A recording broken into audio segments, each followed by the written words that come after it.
Good morning, and thank you for joining us today to learn how to access, register, and apply for our new Emergency Rental Assistance Program. I'm Audrey Ziegler, the Hillsborough County Social Services Director. I have Angela Madero and Dr. Sylvia Went with me today. Ms. Madero is the Social Services Manager and overall lead for this new program's implementation, and Dr. Went is a supervisor in the department and the lead for our eligibility teams in the program. Once we begin today's session, I invite you to ask your questions in the chat box, and towards the end of the session today, we will answer as many questions as possible. Any questions that we miss in the interest of time or are unable to answer today will be added to our program FAQs, which can be found on our county webpage. I invite you to continue to visit our county webpage throughout the program duration for the most up-to-date information and guidance. Additionally, the county webpage is where the registration and application links can be found both for the landlords and tenants for this program. Lastly, I would like to mention that today's session is being recorded and will also be available on the county's webpage. So if you miss anything or have some technical difficulties today at any time, you'll be able to still access this information as well as all of the slides. We encourage you to share the program information we've made available with all landlords and residents throughout the county, so together we can ensure our landlords and residents impacted the most by COVID-19 receive this much needed assistance as quickly as possible. Let's get started with some key areas for the program.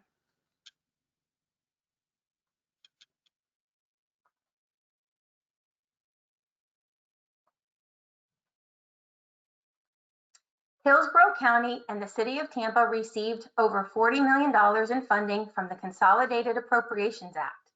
The funding aims to assist residents from experiencing further financial hardship as a result of having been impacted by the COVID-19 pandemic and are unable to pay rent and utilities due to the impact.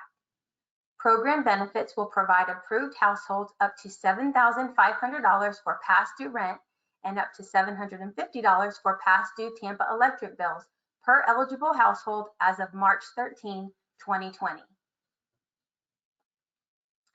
Today, we will cover a little bit of information for landlords registering for the program and what their requirements will be, for tenant applying for the program and what their eligibility requirements will be. We'll talk a little bit about the expectations for the applications and how we'll process those. We'll talk about the workflows and how the workflow for the tenant application and the landlord registration work together behind the scenes to submit a successful application for eligible participants. And at the end, as I mentioned, we'll have time for some questions. If you are here today listening to this information as a landlord, you are an essential role in the program and are encouraged to actively participate. Registration is now open and is required to participate as a vendor in the program and receive funds directly on behalf of your approved tenants. Registering early will assist with expediting the process for both you and your tenants applying for assistance.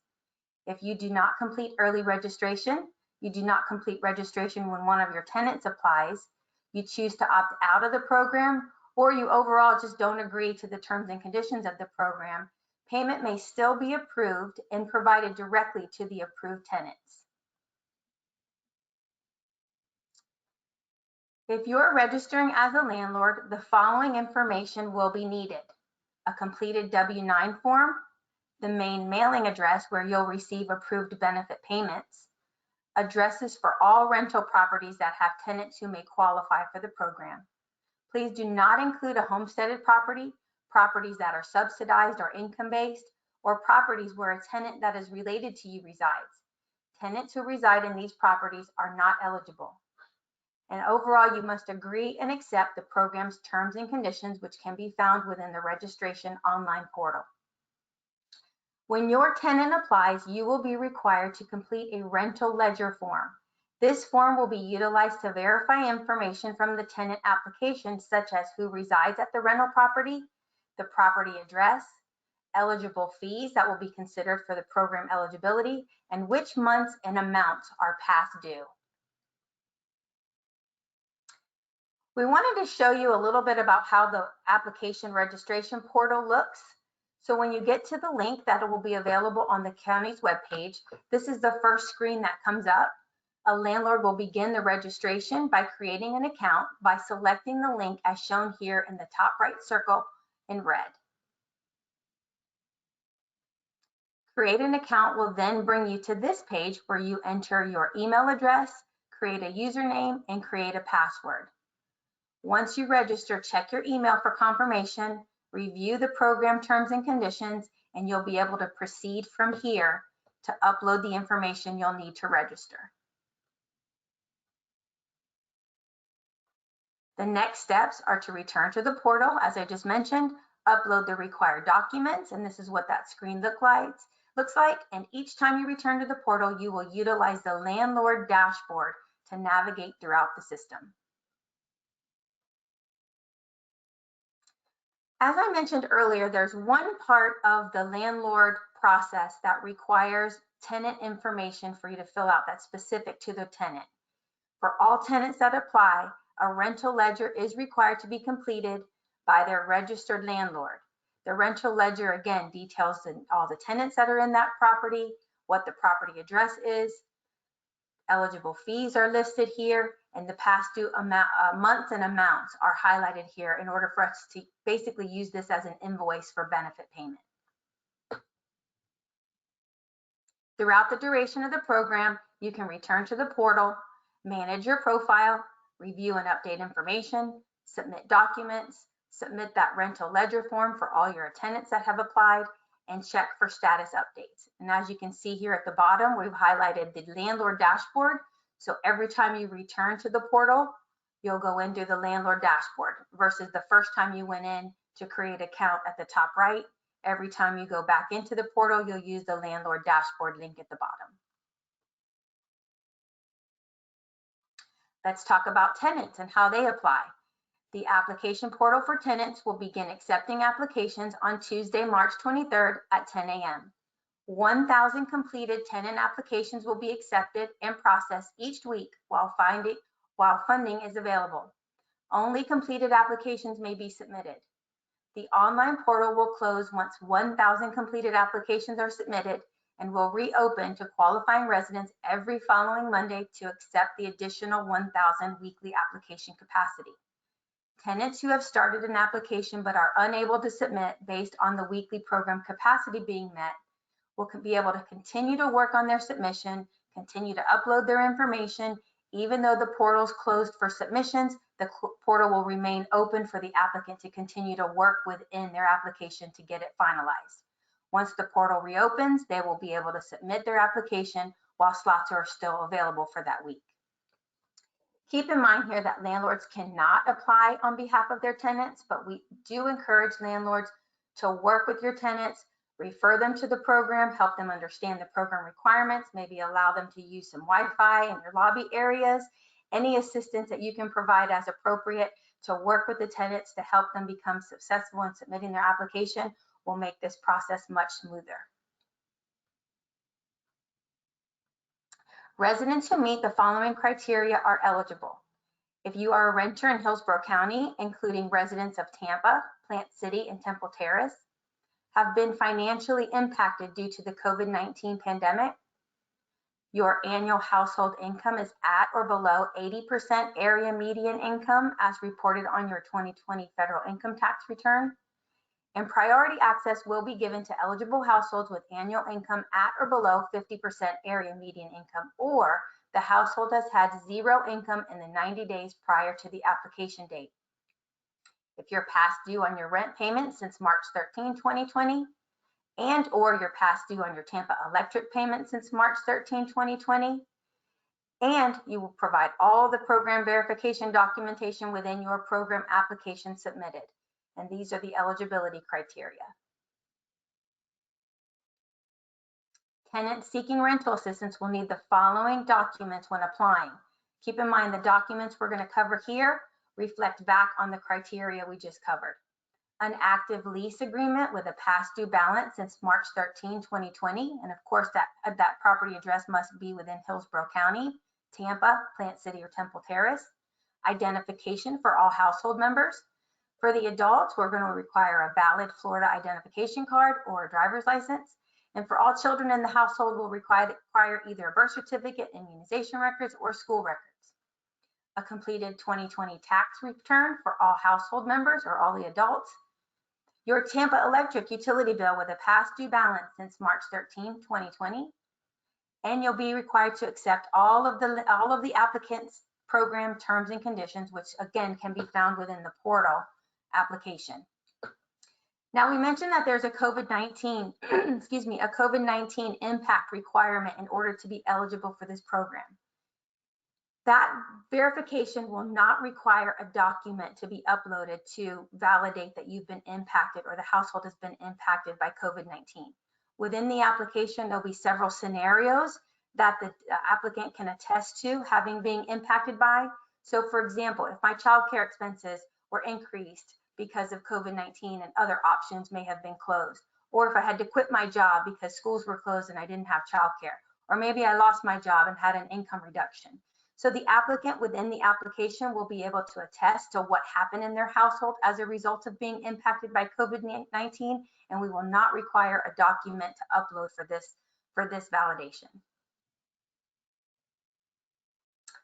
For the income eligibility chart, we wanted to provide some guidance here. So as tenants are applying, they kind of have the idea if they're eligible or not, if they should apply or not.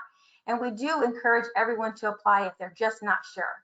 It never hurts to have an eligibility specialist take a look at the income provided, and we can make that determination based on the household size. So as you'll see in the chart here, the applicant would compare the number of people in the household to the 50% area median income for an annual household income, and again at the 80% annual income. The program's eligibility criteria is 80% area median income or lower. However, we will be allowing priority access to anyone in the application pool with a 50% area median income or lower. And that is required by the U.S. Treasury guidance that we offer that priority access.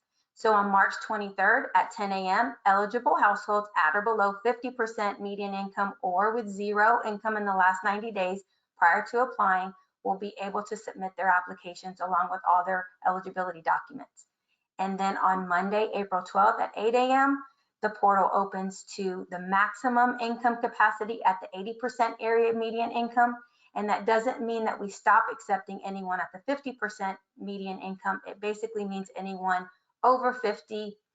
anyone under 80% at that time, the portal will be open for applying.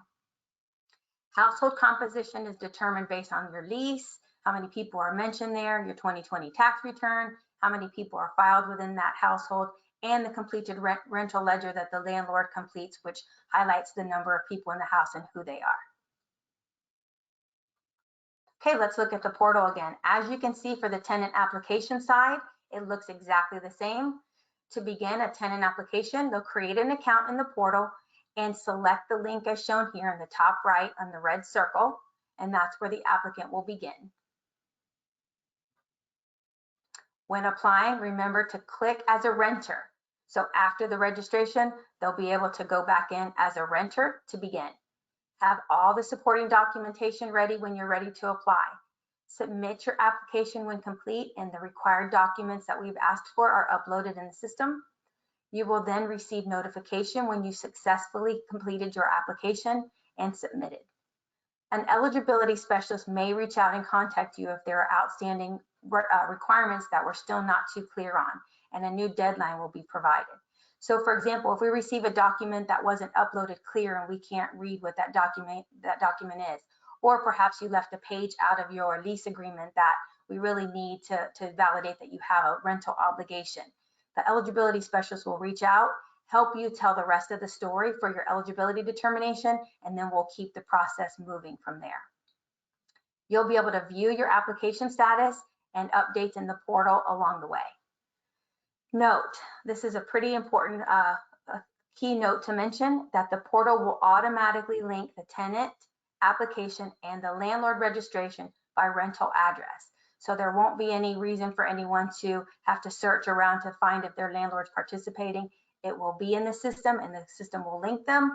Or if the landlord is not there and there's nothing to link to, it will allow the tenant an opportunity to reach out to their landlord and invite them to register. And as soon as they register, the system will then link them by address. So we are requiring a 2020 tax return in order to apply for this program. And we have heard that there's a little bit of frustration, maybe concern that people haven't applied for or haven't filed their tax return yet when this program opens. And we want to just give a little bit of background information about why this will be a requirement. So the U.S. Treasury does allow us the opportunity to determine eligibility on household income on an annual basis. And in order to do that, the 2020 tax return is the best option we have available. The program is designed to require the 2020 tax return for all adult applicants to verify and validate household income eligibility. This will allow us to simplify the process for applications, saves us considerable time reviewing and processing applications, and build a safer application in terms of reducing errors and ensuring compliance with the U.S. Treasury requirements and guidance. And as you can imagine, we're expecting to process over 10,000 applications in just a few short months. So the quicker we can get the money to the landlords and avoid evictions, obviously that will be the best route to take. Selecting the 2020 tax return will also ensure applicants receive the 2020 recovery rebate credit. That's an extra benefit to the household, and the increased earned income tax benefit this year. That will also be a huge benefit in certain households with dependents. And if you did not complete a 2019 tax return and did not get the 2019 stimulus funds, creating or filing a 2020 return will also entitle you to receive the 2019 stimulus funds if you're eligible for that. We want to highlight here that there are some free tax preparation sites available. Hillsborough County's Extension Services is offering free tax preparation services as well as the United Way. And keep in mind that some of these tax returns are quite simple. So if you reach out to the IRS website and utilize their self-prepare options, you probably can get through it quicker than you may think.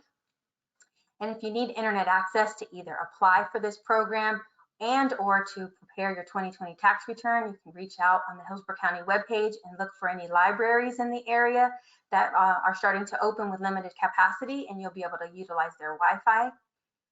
The program application window opens weeks before tax filing deadline. However, the program will remain open probably well beyond July and as funding is available. So there'll be plenty of time to get your tax return filed and then turn around and submit your application for this program. The last slide I want to cover is, what does the workflow look like? I know we've kind of jumped around and it's a little bit confusing because we have two different parties that need to participate and accept the terms and conditions in order to become eligible for the benefit in the program. So this is how overall the process will work. The landlord registers and becomes an approved vendor. That approval sits there and it's pending until one of their tenants applies for the program to be determined eligible for benefits. The tenant then creates an account and submits their application with all of their eligibility documentation that is required for them to provide. The system pivots, goes back to the landlord and asks the landlord, we've matched you based on the address, but based on the rental address, and we need you to complete a rental ledger form for this tenant. Once we receive the rental ledger form completed by the landlord, an eligibility specialist will then review the information submitted by both the tenant and landlord and will receive eligibility statuses throughout the process. So the landlord and the tenant will continue, or the applicant will continue to receive updates within the application portal to know where they are in the process. If approved, the application is submitted for payment. If the application on the tenant side is pending for insufficient information, the tenant will be provided with the additional time to complete their application for reconsideration. So if we think that your application is ultimately going to be processed through as a benefit, as an approval, we will continue to reach out with you and work with you to provide the documentation we need so that we can hopefully process the benefit as quickly as possible, as long as you have the information that we need to close the loop on and complete your application. For approvals, a payment is generated and mailed to the address provided on the landlord registration. Again, I want to note this: if the landlord does not participate, the payment is made out to the eligible tenant. We really encourage landlords to participate in this program. The intent of the program overall is to avoid eviction for our tenants, but the program also is here to help landlords become whole as much as possible. So if you have multiple tenants who have not been able to pay their rent and they have large past due balances, we do want you to, in return, keep the tenants housed, but also make up for some of the lost revenue that you may have had over the months since COVID. The last thing on this slide I want to cover is there is an opportunity for tenants to apply when their landlords may have not registered yet. So there's some tenants that may be aware of the program and the information just hasn't been shared with their landlord yet. And so the first two screens, or the first two boxes at the top of the screen, basically reverse. So the tenant applies for the program to be considered for eligible benefits, and the system then reaches out to the landlord and says, would you consider being an approved vendor for the program so that your tenant's application can continue through the process? So the process does not always have to start with the landlord. However, that does seem to be the simplest way to go. But if the tenant's application precedes the landlord registering, that is not a game stopper. We want them to still continue to go, and we'll still try to work with the landlord to get them registered as quickly as possible in order to get that tenant application processed. Okay, I'm going to turn this over now to our subject matter experts, Angela and Sylvia, and they will be answering some of the questions that were posed in our chat box today. Okay, thank you. Before we get started with the questions, can we go back to slide 9? I just would like Sylvia to review the process with the rental ledger one more time. Absolutely.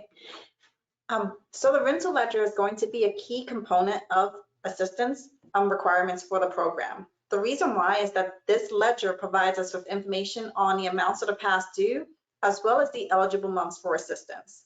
So the ledger is not as complicated as it may look on your screen, just so we can go over that. The very first box is just asking you to provide the name of your tenant, their property address where they are renting their property from you, as well as contact information.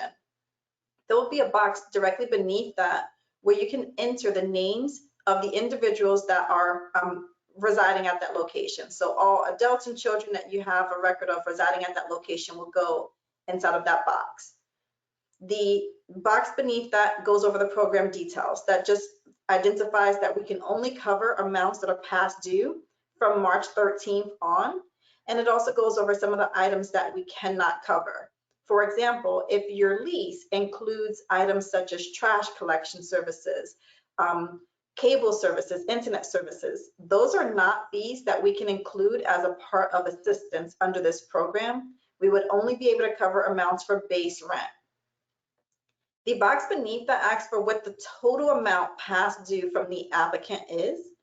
And then there's boxes that provide details in regards to which months and amounts are past due for each of those months.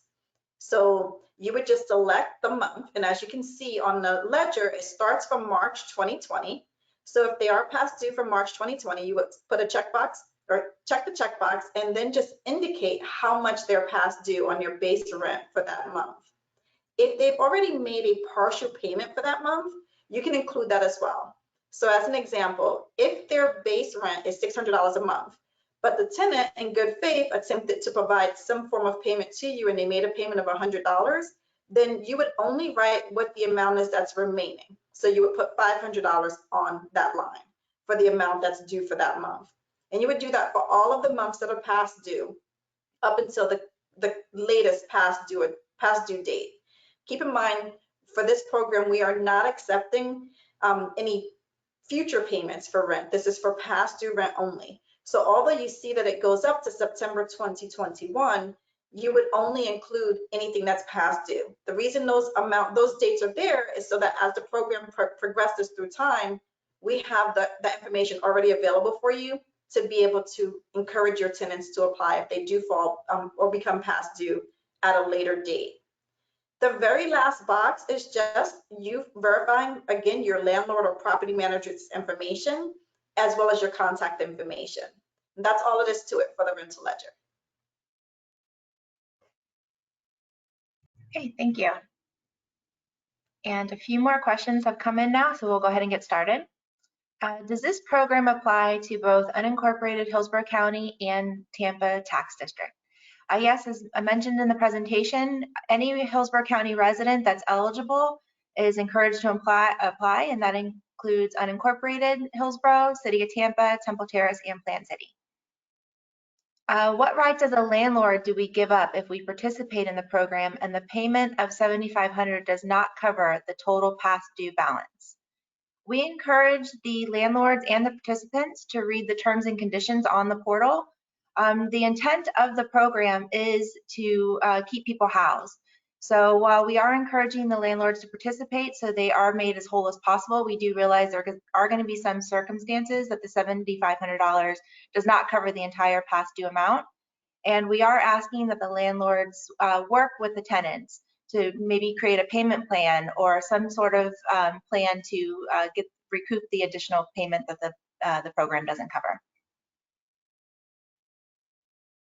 And like mentioned before, if the landlord does not chooses not to participate, the benefit would still be available to the tenant to go directly to the tenant if they are eligible. So we are encouraging the landlord to participate, even though it might not cover the full balance. At least it would be able to cover up to $7,500 if they're eligible for that amount. If the balance exceeds $7,500, can they still apply? Absolutely. Like I said, we would just encourage the tenant and the landlords to work together to work out a payment plan for the additional amounts. Next question is no late fees covered. That is correct. The program is allowing for rental lease amounts that are stated on the lease and not any additional fees, as Sylvia mentioned, going through the rental ledger. Does the landlord need to submit his tax return? No, that is not one of the required documents for the landlord registration. The landlord is actually submitting just one document on their behalf. It would be the W-9 for each TIN they're providing in the landlord portal. And then as the tenants apply, they will be required to provide the rental ledger on behalf of the tenant.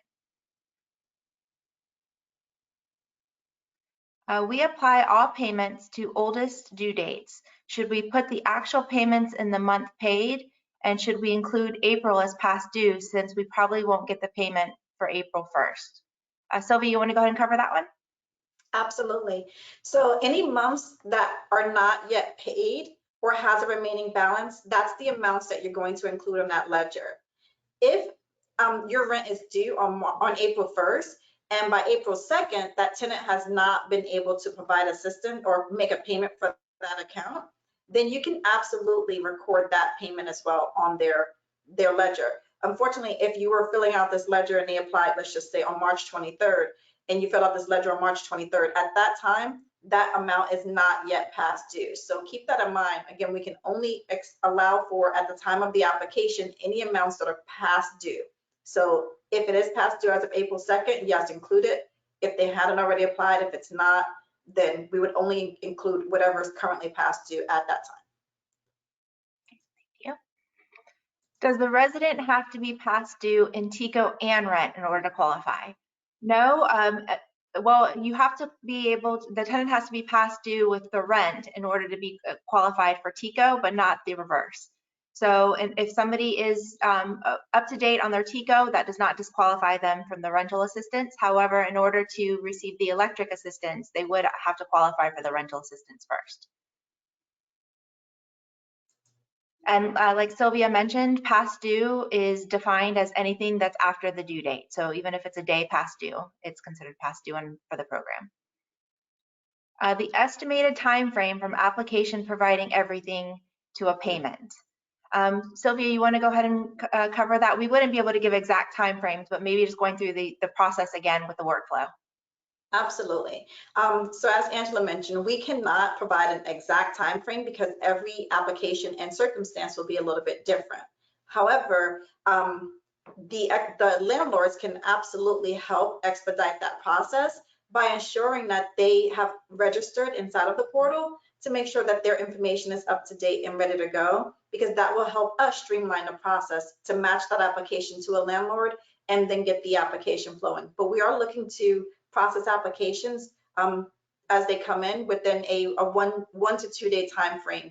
And the only thing that again will hold that up is if we happen to need additional or further information. So again, every circumstance is unique. Once the application is approved, we send that over to a unit to then begin processing payment. And again, as long as the landlord's information is all intact, then that payment can come out pretty fast. But the exact time frame we could not provide. Thank I you. have a follow-up question that's similar. If either of you know the answer to this, it may help. Once the payment is approved and it enters the next phase for processing payment, will the portal continue to provide updates on where the payment is within the system, or do the updates end with the eligibility side? Absolutely. I'm sorry. So the portal allows 2 status updates. It'll allow to show that it was approved, and then it'll show a paid status when the check is generated. So that you will actually be able to follow that payment to when you should be receiving it within the next few days in the mail, or however long the mail takes to send it out.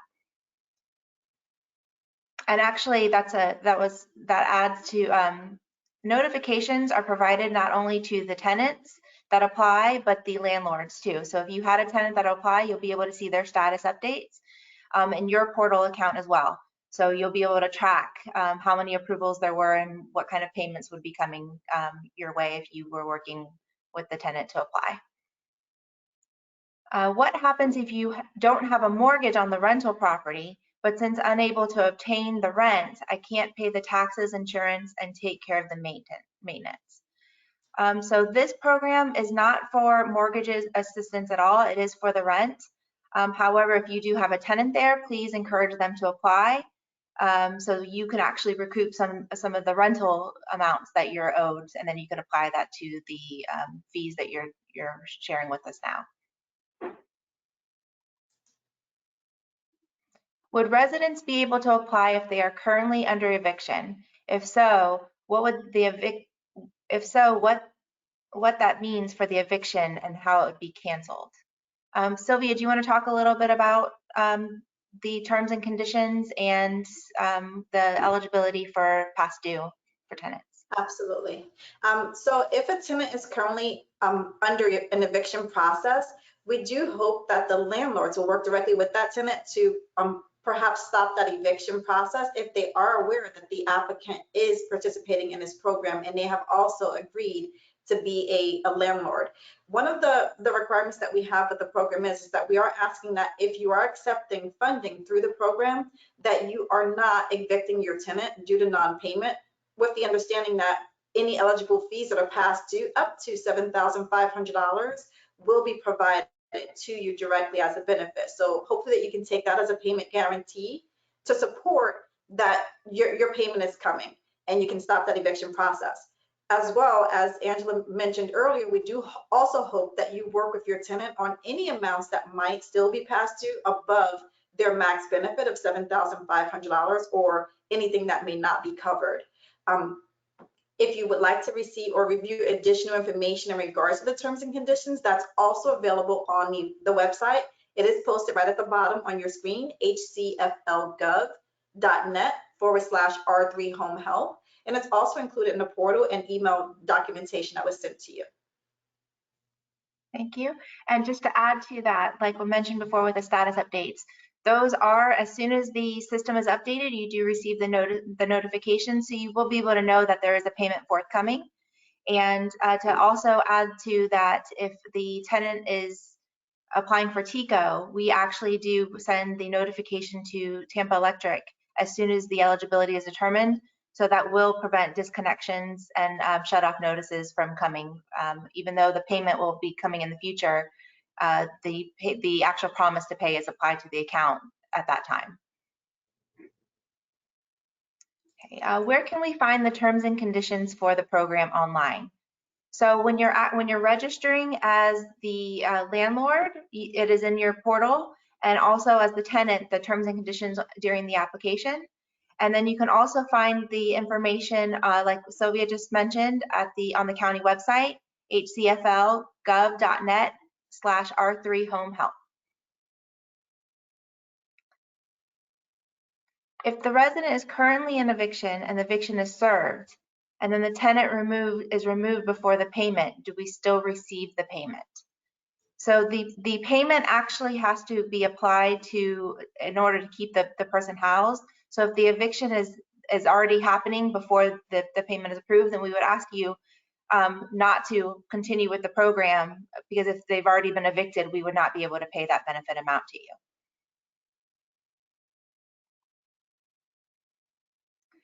When we go to apply as a landlord, do we go to the area where it says R3 assistance for business?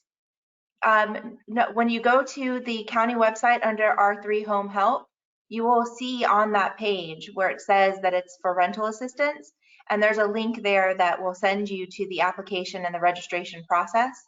And then from there, as Ms. Ziegler showed on the presentation, that's where it's one portal for both the tenant and the landlords, and then you would select that you're registering as a landlord.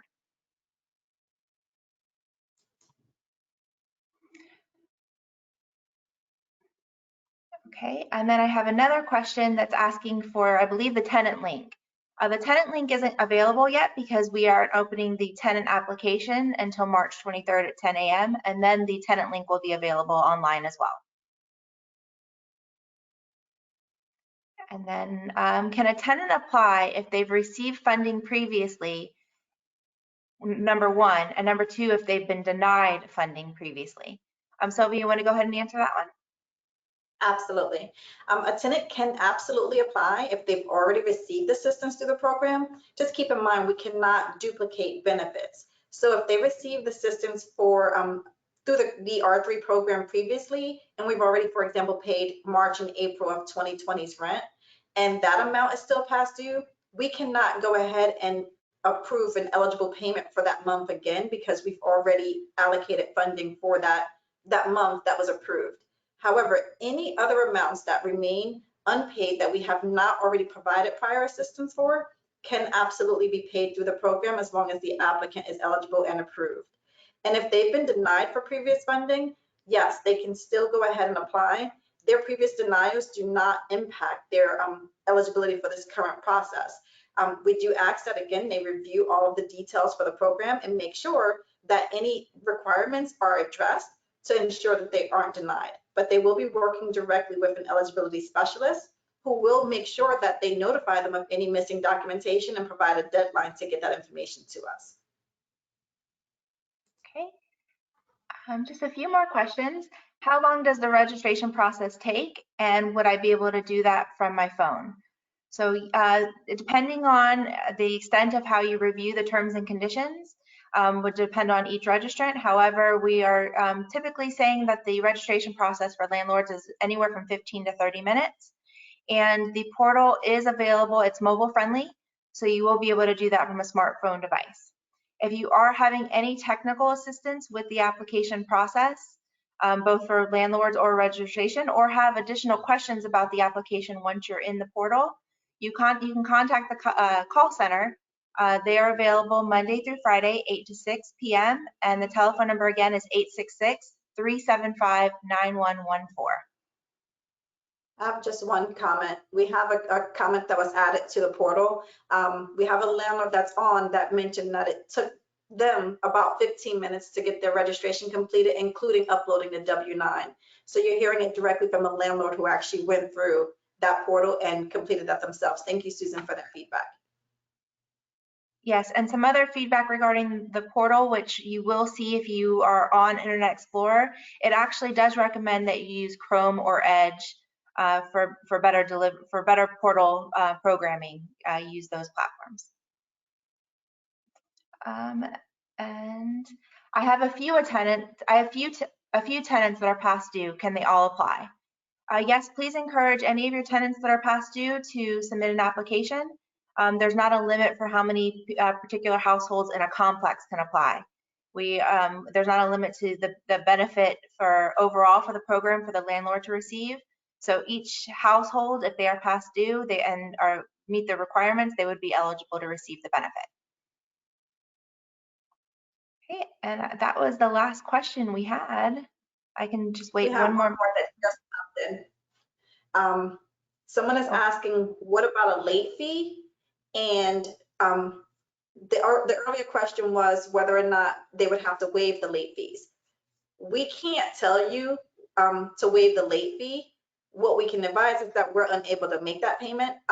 If you would like to work with your organization as well as the tenant to work through a plan for those late fees, or if you do have the capability of waiving those, that will be completely up to your organization or yourself. We cannot force you to or make a decision for you to waive those fees.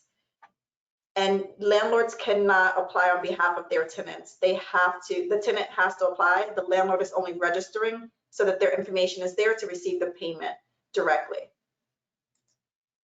Okay. And we're going to wrap up. I have 2 more questions that just popped in, so we'll take these last 2. Will you email out the slides of this meeting and the recording? So we do not send them an email. However, they will be available on the county website. Again, it's hcflgov.net/r3homehelp. Just give it a few days. It'll be up on the county website, most likely at the beginning of next week. And then is there an income restriction for potential residents applying? So there is an income guideline that you would have to qualify for the household in order to be eligible for the program. We are basing that on the area median income for 2020 based on the tax returns. And when you go back, if we're able to look at that slide real quick, just to show that chart. I believe it's slide 14. Yes. So this is the income restriction. So starting on March 23rd, we are able to take anybody with an income at 50%, or excuse me, up to 50% AMI. And we will be taking those applications for a few weeks. And then April 12th, we are opening it up to any household with an area median income of 80%, which is the second column. Okay, so we're going to go ahead and close out. We want to thank everybody for their time and the participation in today's session. And we hope the webinar was informational and beneficial to you, and that you were able to use this information to register or provide information to your tenants to assist them with their application process. And we encourage you to continue to visit the county website at hcflgov.net/r3homehelp. For any additional information and continual updates on the program. Thank you so much. Bye. That'll close us out.